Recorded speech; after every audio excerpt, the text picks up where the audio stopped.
Nauwi sa pambabasag ng salaming pintuan ng isang bus ang away kalsada sa Pasay City. Ang nahulikam na insidenteng nag-ugat umano sa gitgitan sa report ni Mark Salazar.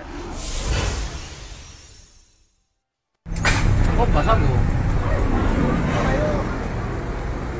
Bakit yung binasag? Ay! Bakit yung binasag? Ay, hindi gano'n! Bitbit pa ng babaeng iyan ng animoy isang baseball bat matapos niyang basagin ang salaming pinto ng isang bus ng GEL Transport. Gano'n, ma'am! O, tatakbo kayo, hoy!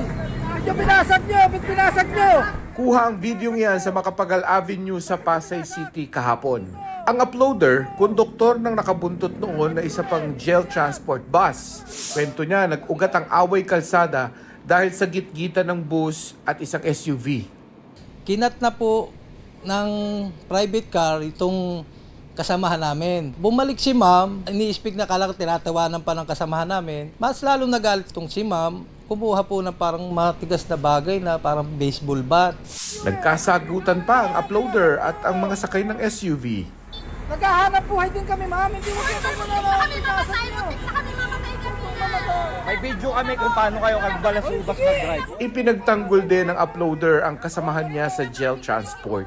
Sabi nila, papatayin na kami. Wala man siguro kung ganun nangyari kasi isa pa, wala naman nung sabit yung sasakyan nila. Kung may kasalanan po yung kasamahan namin, dapat sinumbong na lang po nila sa enforcer. Sinusubukan pa naming matunto ng mga sakay ng SUV. Pero ayon sa pamunuan ng GEL Transport, nakipag-ugnayan na sa kanila ang mga sangkot para sa settlement.